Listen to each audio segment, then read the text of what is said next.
Toni Morgan, and I'm a Community Outreach Coordinator for the Alzheimer's Association here in the Hardin County and surrounding area. I'd like to thank Rebecca Akers of the Hardin County Library for inviting the Alzheimer's Association to present this program to you tonight.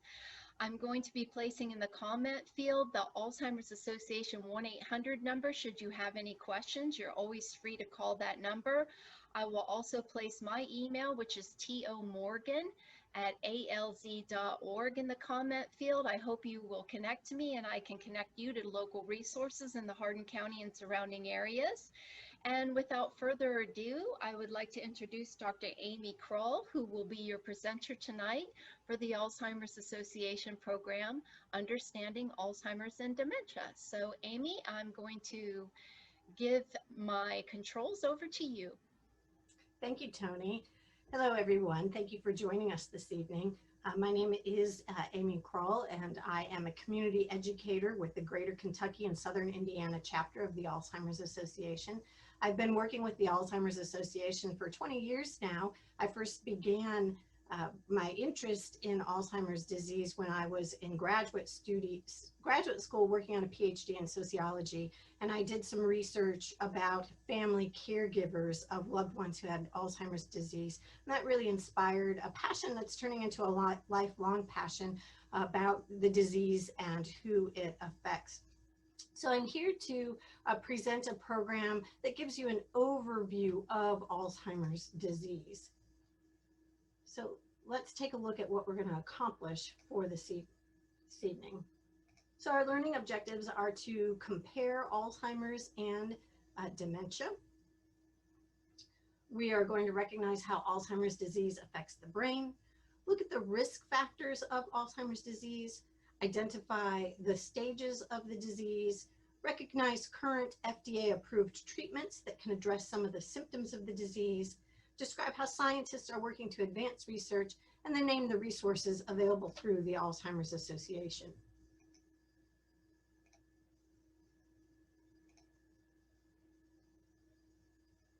Alzheimer's is a global crisis, and you are likely hearing more and more about it in your personal lives and on the news. Let's start off by saying what you know about the impact of Alzheimer's in the United States.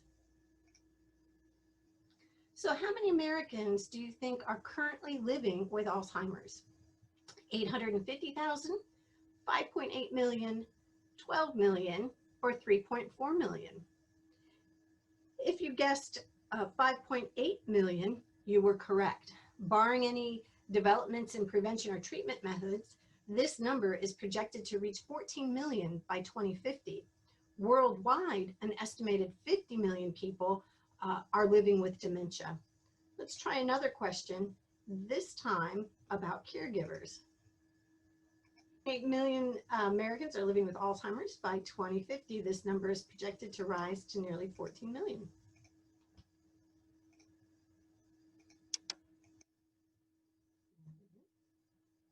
Here's our next question about caregivers in the United States. So how many unpaid caregivers are there in the United States?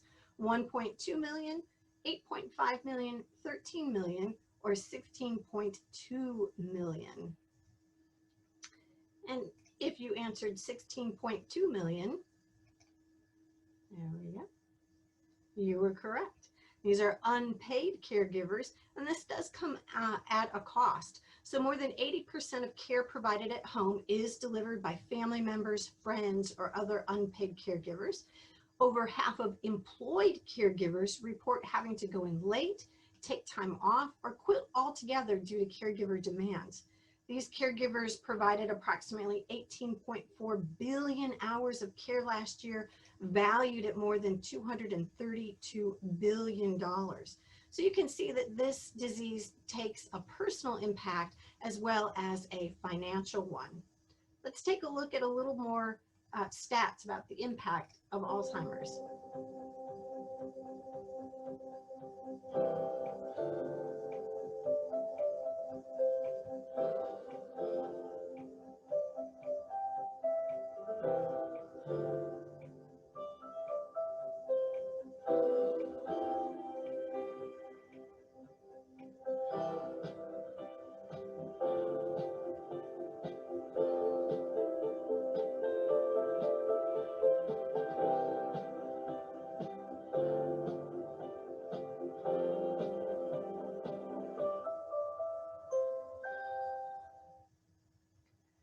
So we certainly see in those statistics just how important of an issue examining Alzheimer's is. Let's learn a little bit more about Alzheimer's and dementia. So let's look at a question. Alzheimer's is a normal part of the aging process, true or false? Normal part of the aging process meaning that we would all, as we age, experience the symptoms of Alzheimer's. If you suggested false, you were correct. Alzheimer's is not normal aging. It is a brain disease that causes problems with memory, thinking, and behavior.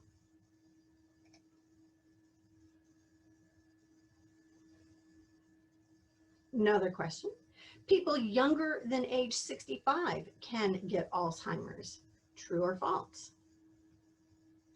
You selected true. You were correct. About 200,000 Americans under age 65 are living with younger onset Alzheimer's. In some cases, individuals develop the disease in their 40s and 50s. Let's watch a video of one of our experts, Dr. Heather Snyder, explaining how Alzheimer's and dementia are related. Dementia is the umbrella term for an individual's changes in memory, thinking, or reasoning. There are many possible causes of dementia, and Alzheimer's is the most common cause. Other causes of dementia are vascular dementia, which is marked by changes in the blood flow in the blood vessels in the brain. Dementia with Lewy bodies, identified by specific brain changes throughout the brain that include the buildup of a protein known as alpha-synuclein. And frontal temporal dementia, which is marked by brain cell loss in the front sections of the brain or the frontal lobe. Each type of dementia may have distinct characteristics to cause specific behaviors in the individual, but there is also some overlap in behaviors among the types of dementia.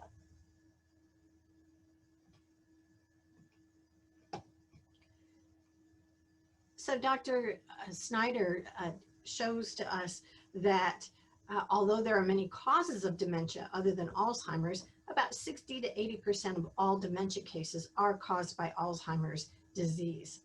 Next, we're going to look at some care partners talk about why an appropriate or accurate diagnosis was important to her. Certainly having the diagnosis of Lewy body was helpful in our planning because we began to understand where this was coming from in the brain, where otherwise we would not have known. Like we knew something was happening, but what was it? To give it a label actually helped, although it was a big umbrella. It explains some of the characteristics and symptoms that we were experiencing and seeing. So while there's not yet a treatment that can slow or stop Alzheimer's, there is great value in seeking an accurate diagnosis so that you know what you're facing and can better understand what to expect. To recap, dementia is a general term for a collection of symptoms that are severe enough to intervene with daily life. Alzheimer's is the most common cause of dementia, and it is not a normal part of aging. It is a progressive brain disease. Let's take a look at what happens inside the brain. Let's hear one of our experts discuss the brain.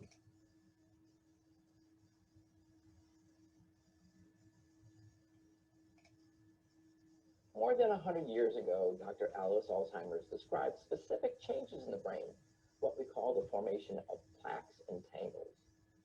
Now, Alzheimer's is a progressive brain disease that's marked by these key changes and is thought to impact memory, thinking, and behavior. The brain has three main parts: the cerebrum, the cerebellum, and the brainstem. Each one plays a role in how the body functions. The cerebrum fills up most of your skull. It is part of the brain most involved in remembering, problem solving, thinking, and even feeling. There are about 100 billion nerve cells or neurons throughout the brain that transmit messages in order for us to create memories, feelings, and thoughts. Alzheimer's disease causes nerve cells to die, which leads to the brain tissue loss or what we call shrinkage, and causes loss of function and communication between cells. These changes can cause the symptoms of Alzheimer's disease, such as memory loss, problems with thinking, planning, behavioral issues, and even at the end stages, problems with swallowing.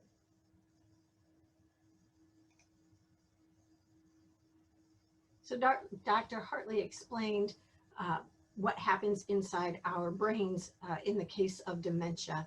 So Alzheimer's was identified more than 100 years ago by Dr. Alice Alzheimer, who described the specific changes in the brain, the formation of these plaques and tangles. Alzheimer's causes the nerve cells to die, which leads to shrinkage in the brain. And then these brain changes result in problems with memory, thinking, and behavior. We're next going to turn our attention to some risk factors for Alzheimer's disease.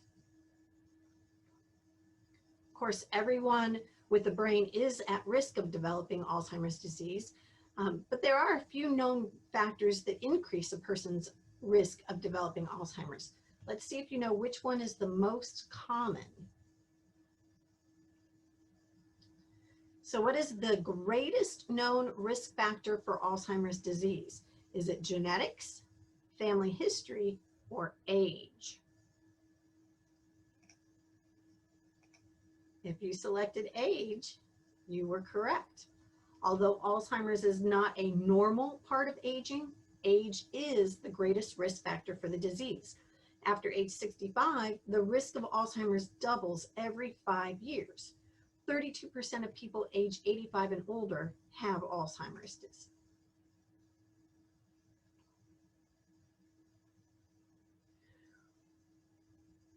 Let's take a look and listen to what Dr. Heather Snyder has to say about these risk factors. Alzheimer's disease is marked by specific brain changes that result in the clinical changes in individual experiences. That is, changes in memory, thinking, or reasoning. And ultimately, Alzheimer's is fatal. The exact cause for these changes is unknown, but there are some hints as to what may contribute to an individual's risk. Age is the greatest known risk factor for Alzheimer's. And when we look at populations of people, we see an increased risk over the age of 65. However, Alzheimer's is not normal aging. Family history is also a known risk factor. Research has shown that those who have a parent or a sibling with Alzheimer's are more likely to develop the disease, and that risk increases if more than one family member has Alzheimer's. When we talk about the genes involved in Alzheimer's, there are two categories that could potentially be involved: risk genes and deterministic genes. Risk genes increases an individual's risk for developing the disease, but does not guarantee that they will develop Alzheimer's. Deterministic genes, which are rare for Alzheimer's, guarantee that the person will develop the disease.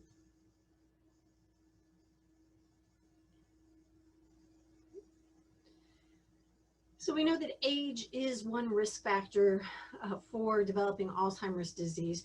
We also know that there are certain populations in our society that are at higher risk of developing Alzheimer's disease. So we know that Hispanic Americans are about 1.5 times as likely as white Americans to develop Alzheimer's and other dementias. African Americans are about twice as likely to develop the disease as white Americans. And the final risk factor is gender. Almost 2/3 of Americans with Alzheimer's are women. So being female also is an increased risk factor. We know that women live longer than men, making them more likely to develop Alzheimer's. However, longevity and lower death rates can only partially explain this difference. Researchers are exploring how genetic differences between men and women may impact this Alzheimer's disease risk. So to summarize, Alzheimer's disease involves the failure of nerve cells, the exact cause of which is still uncertain. However, research has identified risk factors that increase the likelihood of developing Alzheimer's. Age is the greatest known risk factor for Alzheimer's. An individual's risk for developing the disease increases at age 65.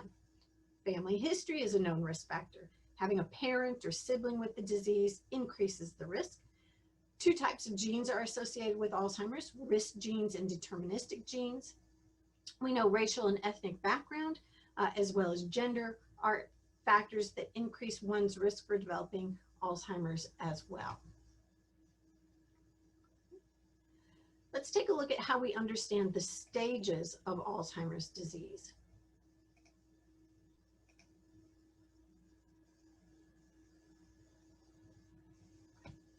No two individuals experience the symptoms and progression of Alzheimer's disease in the same way.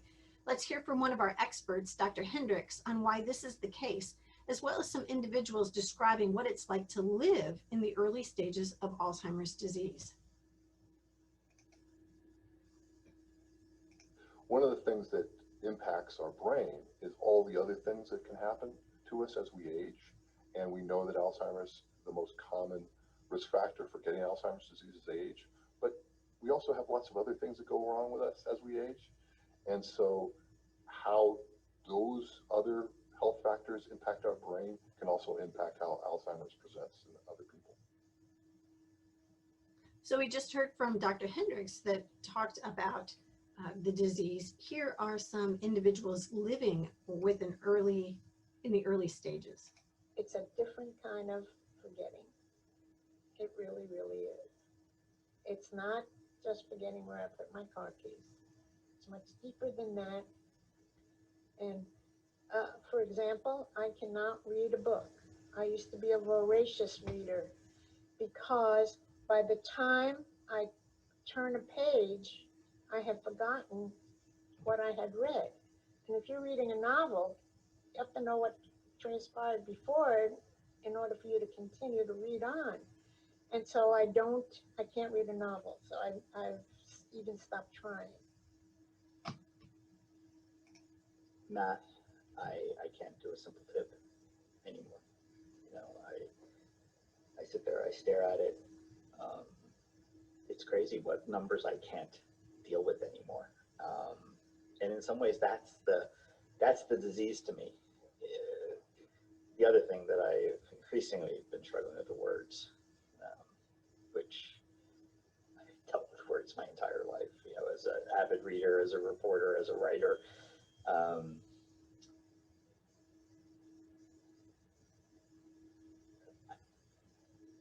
I struggle with them now. I'm like an overachiever and when you're unable to deliver or you're not performing at the same pace that you once did before, that's frustrating. It's frustrating to not know where you place things. It's frustrating to not be able to explain to someone the problems that you're having. You can't articulate it in a way. It's frustrating to read something and you forgot what you read. It's frustrating to continuously have to change your password and you just changed it last week and you're constantly doing the same thing over and over again.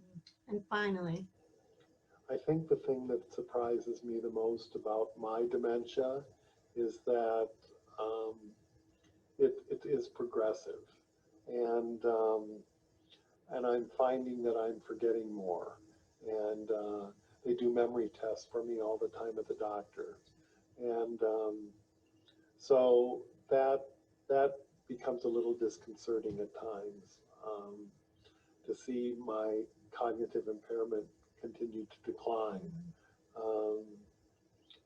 But again, I really have hope. I don't live really in the future.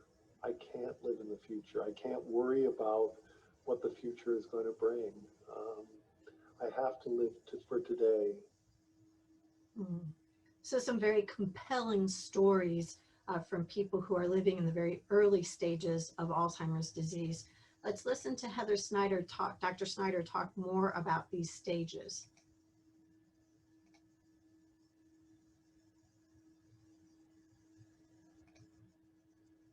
Alzheimer's affects everyone differently. As a result, it's difficult to place a person in a specific stage of the disease. However, there are 3 general stages that are commonly referred to as early, middle, and late stage Alzheimer's.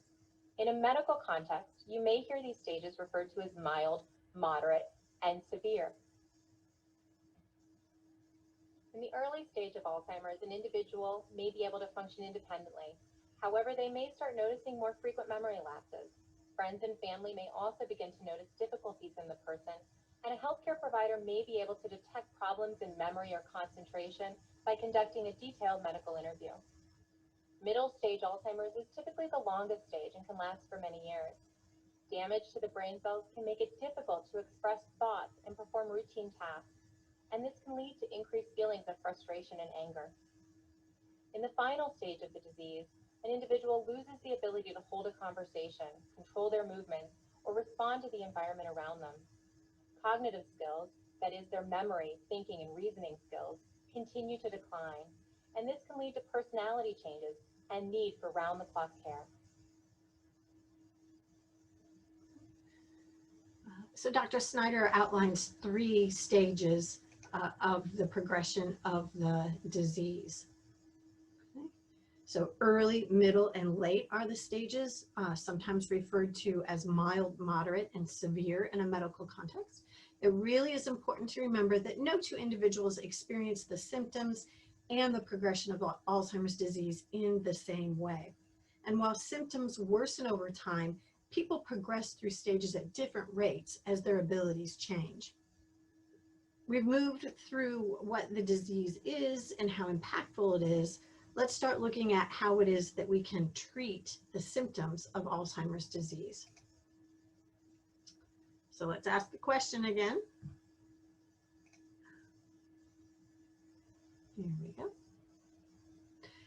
True or false? There are several drugs available to slow down the progression of Alzheimer's disease. There is no treatment to prevent, treat, or slow Alzheimer's disease. However, there are drugs that address some symptoms. That is the difference there.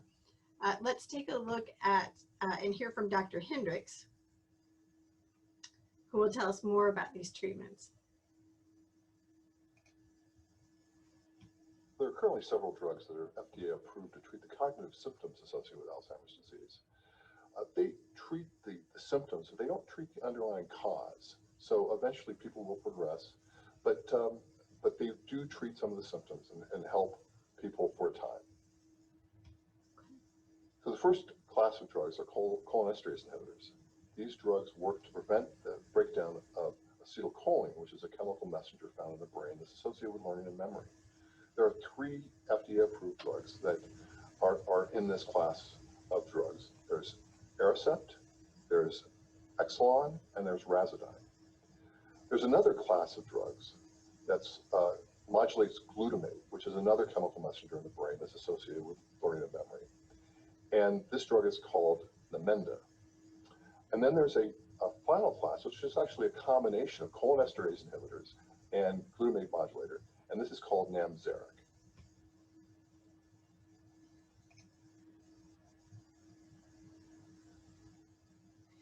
So Dr. Hendricks just gave us an overview of several drugs that are available to help manage the symptoms of Alzheimer's disease.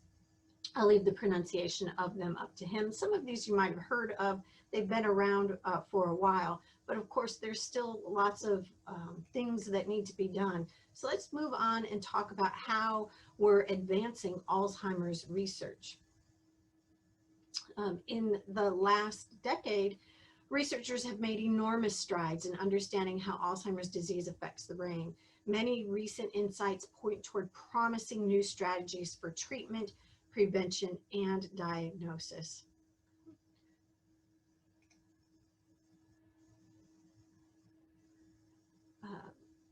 Let's look at some of these paths of investigation.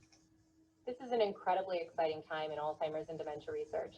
The advancements that we've made in the last decade to understand the disease as a continuum, meaning that the biological changes are starting a decade or more before someone is experiencing the changes in the memory and thinking. This sets the stage for possible prevention. The idea that when we have the tools to identify those individuals at the earliest time point, and when we have the interventions to target individuals at that earliest time point, we can intervene to stop or slow the progression of the disease before an individual loses their memories. Investigations into lifestyle I'm excited factors. about what we're learning these days regarding lifestyle lifestyle. One of those things that we've seen in the past of things like exercise and nutrition have now started to gain more momentum to indicate to us that it can change your ability to slow cognitive decline. That is really the first stages of Alzheimer's disease. This may include things like social engagement, mental cognitive training. It can be things such as exercise. It can be nutrition. All those things are now starting to point that they will lower your risk for Alzheimer's disease. And moving toward a cure. A lot of hope does come from the Alzheimer's Association. All the research that is being done. Even though there is not a cure today for the disease, I know in my heart there is going to be a cure one day. And I know we're getting closer for that cure. Because even if you fail in a research study, you learn from that failure in the research study. That failure always brings progression. And securing the funds. It's nice to see the association spearheading in many ways the emphasis on getting the money at the federal level and at the private sector to get the research done so that someday there will be an effective treatment, hopefully cure, hopefully prevention. Two more topics about research. One is clinical studies. It's more important than ever for people to participate in clinical studies. The fact is, right now, we don't have an effective treatment to stop Alzheimer's disease. And if we don't have people participating in clinical trials, we never will. And so participating in a clinical study is one way that everyone can get involved in a very direct way in the fight against Alzheimer's disease. And for people who currently have dementia or Alzheimer's disease, there are some additional benefits. You get access to very close medical care. You also may be among the first people to have access to the treatments that will eventually prove to work. Sometimes you hear the phrase, it's a failed trial. That means that it didn't hit the endpoint, it didn't achieve an FDA-approved drug. But I would say as a scientist, the only failed trial is one that doesn't give you valuable information. And if the trial is well designed, if it is a good scientific experiment, you get extremely valuable data so that you can plan the next trial and do the next study even better than the last one. And it gets you that much closer to that FDA-approved drug, to that effective treatment, and maybe someday even a cure. So clinical studies are key to advancing Alzheimer's research. Let's go ahead and recap this full segment on Alzheimer's research. So scientists have increased their understanding of Alzheimer's significantly over the past decade. People living with dementia, caregivers, and healthy volunteers without dementia are needed for clinical studies in order to find methods of prevention, treatment, and ultimately a cure. Both drug and non-drug studies are taking place across the country and online. Trial Match at this website, alz.org/trialmatch, is a free clinical studies matching service. So I want to continue by talking a little bit more about the Alzheimer's Association and what services they offer.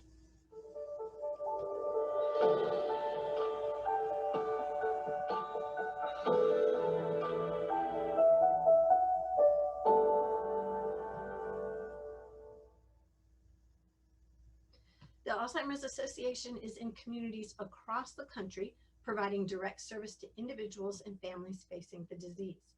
Our mission is to eliminate Alzheimer's disease through the advancement of research, to provide and enhance care and support for all affected, and to reduce the risk of dementia through the promotion of brain health. Our vision is a world without Alzheimer's disease. The Alzheimer's Association has several resources that are available on the phone. I've had a couple of phone calls that I've been able to make in to the call center when I've had a couple of quick questions that I wanted to ask. You know, there's been a couple of nights, 2 o'clock in the morning, you have questions, you have anxieties, and I was struggling dealing with them, and it's amazing. It was one of the best things I ever did was keeping the call center on my favorites now. Just to know that there's somebody you can call who is aware of what you're going through. So you can call this 800 number anytime, day or night, to receive information and support. It provides access to highly trained and knowledgeable staff who can help with education, decision-making support, crisis assistance, and resource identification. Master's level clinicians are available around the clock to provide in-depth care consultations, a free of charge care navigation service offered to families at any stage of the disease, and help is available in more than 200 languages.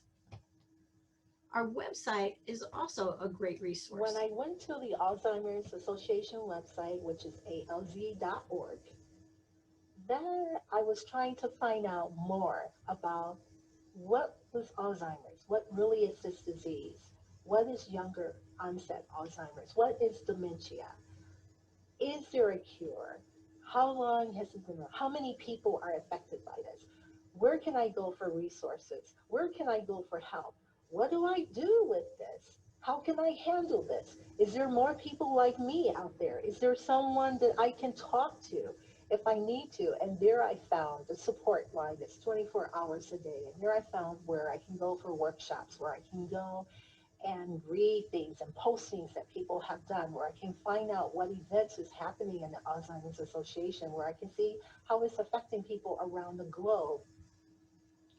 And then in communities nationwide.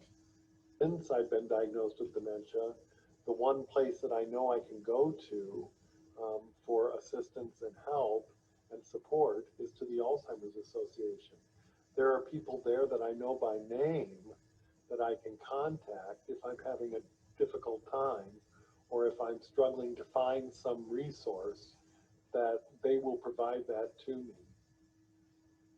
So as you can see, there's a variety of avenues that one can utilize in order to find some support and information about Alzheimer's disease. The Alzheimer's Association is just a wonderful source of information for caregivers as well as patients. If you're interested in getting involved in the Alzheimer's disease and in the Alzheimer's Association, there's a variety of ways that your talents and time can be utilized. You might volunteer, whether this is a few hours a week or more significant time commitment. Volunteer for the Alzheimer's Association. You might become a community educator like myself, or join your local walk planning committee. You might be interested in advocacy. You can speak out on behalf of the needs and rights of those facing Alzheimer's disease. A trial match might be appropriate for you. If you may want to participate in a clinical trial. To get started with the Alzheimer's Association trial match, a free, easy to use clinical studies matching service, you can go to our website. Finally, you might be familiar with the Walk to End Alzheimer's that takes place in many, many, many local communities across the country, more than 600 communities. The Alzheimer's Association Walk to End Alzheimer's is the world's largest fundraiser to fight the disease. Register today to raise awareness and funds to benefit Alzheimer's care, support, and research at our alz.org/walk website.